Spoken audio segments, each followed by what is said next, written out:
एक विश्वासी को प्रार्थना कैसे करनी चाहिए, ये मैं आपको समझाता हूं। ये मैं उन लोगों को समझाता हूं कई बार जो मेरे पास मिलने के लिए आते हैं, लेकिन आज मैं आप सबको समझा रहा हूं। एक विश्वासी को प्रार्थना कैसे करनी चाहिए, कौन सी प्रार्थना है जिससे आपकी लाइफ में रिजल्ट आता है।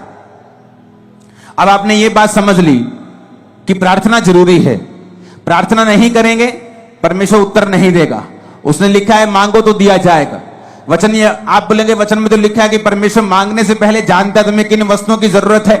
हाँ, वो जानता है तुम्हें किन वस्तुओं की जरूरत है, लेकिन देता तभी है जब तुम मांगते हो, क्योंकि वो अपने वचन को पूरा करता है। मांगो तो दिया, ढूंढो तो तुम, खटखटाओ तो तुम्हारे लिए खोला जाएगा। अब शैतान बुरी कोशिश करता है कि जब तुम प्रार्थना करने के लिए बैठो तुम्हें फोन याद आ जाए, तुम्हें सॉन्ग याद आ जाए, तुम्हें कुछ बात याद आ जाए, तुम्हें काम याद आ जाए, एनीथिंग पॉसिबल, पॉजिटिव और नेगेटिव एनीथिंग वो आपको याद करवाएगा, क्योंकि उसको मालूम है कि प्रार्थना ही एक ऐसा एक लौता माध्यम है जिसके द्वारा तुम परमेश्वर के साथ जुड़ते हो और आगे बढ़ते हो और परमेश्वर का आत्मा तुम्हारी अगुवाई करता है। हालेलुया। जो मैंने अपनी मसीह लाइफ में देखा है, मैं आपको उस एक्सपीरियंस से और वचन से आपको बताता हूं प्रार्थना कैसे करनी चाहिए। आपको दिन में सुबह प्रार्थना करनी चाहिए, आपकी पर्सनल प्रेयर, जिसमें आप सिर्फ अपने लिए, अपने परिवार के लिए, अपने काम के लिए, अगर आप पास्टर हैं तो अपनी सेवकाई के लिए आप प्रार्थना करते हैं। अगर आप सुबह 1.5 घंटा प्रार्थना करने बैठे हैं क्योंकि उसके बाद आपको काम पे निकलना है, तो आपको पौना घंटा प्रार्थना करनी है, 45 मिनट।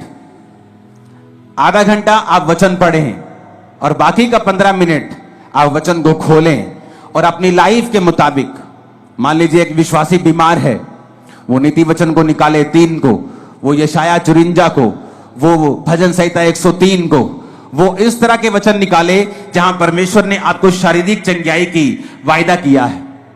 आप उस वचन को पढ़ें कि परमेश्वर तेरे वचन में लिखा है। जिस तरह जब मुझे रोग था तो मैं परमेश्वर को बोलता था कि प्रभु तेरे वचन में लिखा है भजन संहिता में कि तू मुझे दीर्घ आयु से तृप्त करेगा, तो मैं प्रभु से बात करता था, लड़ता था, जैसे फाइट करते हैं। किससे? वचन से। इमोशनल फाइट नहीं, उसका कोई फायदा नहीं।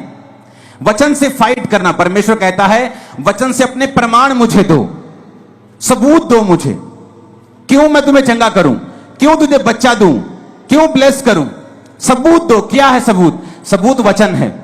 तो प्रभु से मैं बोलता था प्रभु तेरे वचन में लिखा है कि तू मुझे दीर्घ आयु से तृप्त करेगा, तो क्या इस रोग के साथ मैं दीर्घ आयु जी सकता हूं?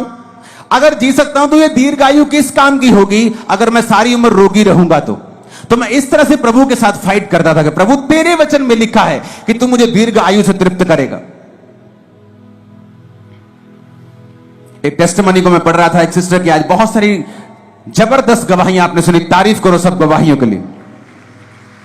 तो मैं गवाही जब सुन रहा था तो एक सिस्टर थी जिसने वचन सुना, और वचन सुनने के बाद उसने रोज वचन के बीच से प्रार्थना करनी शुरू कर दी। तो हुआ क्या था, उसके यूट्रस में बीमारी थी, उसको बेबी नहीं, हस्बैंड में भी रोग था, बेबी नहीं हो सकता था। लेकिन उसे यह मालूम हुआ कि वचन के बीच से अगर मैं प्रार्थना करूंगी, प्रभु को उसके वायदे याद करवाऊंगी, तो यह परमेश्वर संभव है। उसने प्रार्थना करनी शुरू कर दी वचन से कि प्रभु तेरे वचन में लिखा है कि धर्मी का वंश बचाया जाएगा। मेरा वंश कहां है? क्या मैं धर्मी नहीं हूं? मैं तुझ पे विश्वास करती हूं तो मैं एक धर्मी हूं। प्रभु तेरे वचन में लिखा हुआ है कि तू बांझ को घर में लड़कों का आनंद करने वाली माता बनाता है। प्रभु तेरे वचन में लिखा हुआ है कि तू हमें फलवंत करेगा। प्रभु तूने आदम को कहा था be fruitful and be multiply. बिना बच्चे के मैं मल्टीप्लाई कैसे हो सकती हूं? तो उसने रोज क्या किया, वचन के बीच से प्रभु को प्रार्थना करनी शुरू कर दी। 2, 3, 4 साल कुछ नहीं हुआ, कोई फर्क नहीं, लेकिन उसकी बॉडी थोड़ी अच्छी हो गई, लाइफ अच्छी हो गई, वो चलती रही चलती रही चलती रही। उसको शायद पीरियड भी नहीं आते थे, पता नहीं चलता था कि बेबी प्रेगनेंसी है कि नहीं है, क्योंकि बहुत सारी कॉम्प्लिकेशंस थी। एक दिन अचानक अपने रेगुलर डॉक्टर से जब चेकअप करवाने के लिए गई, वो 2nd मंथ की प्रेग्नेंट थी और परमेश्वर ने उसको एक बेटा दिया। उसके बाद परमेश्वर ने उसको एक बेटी दी।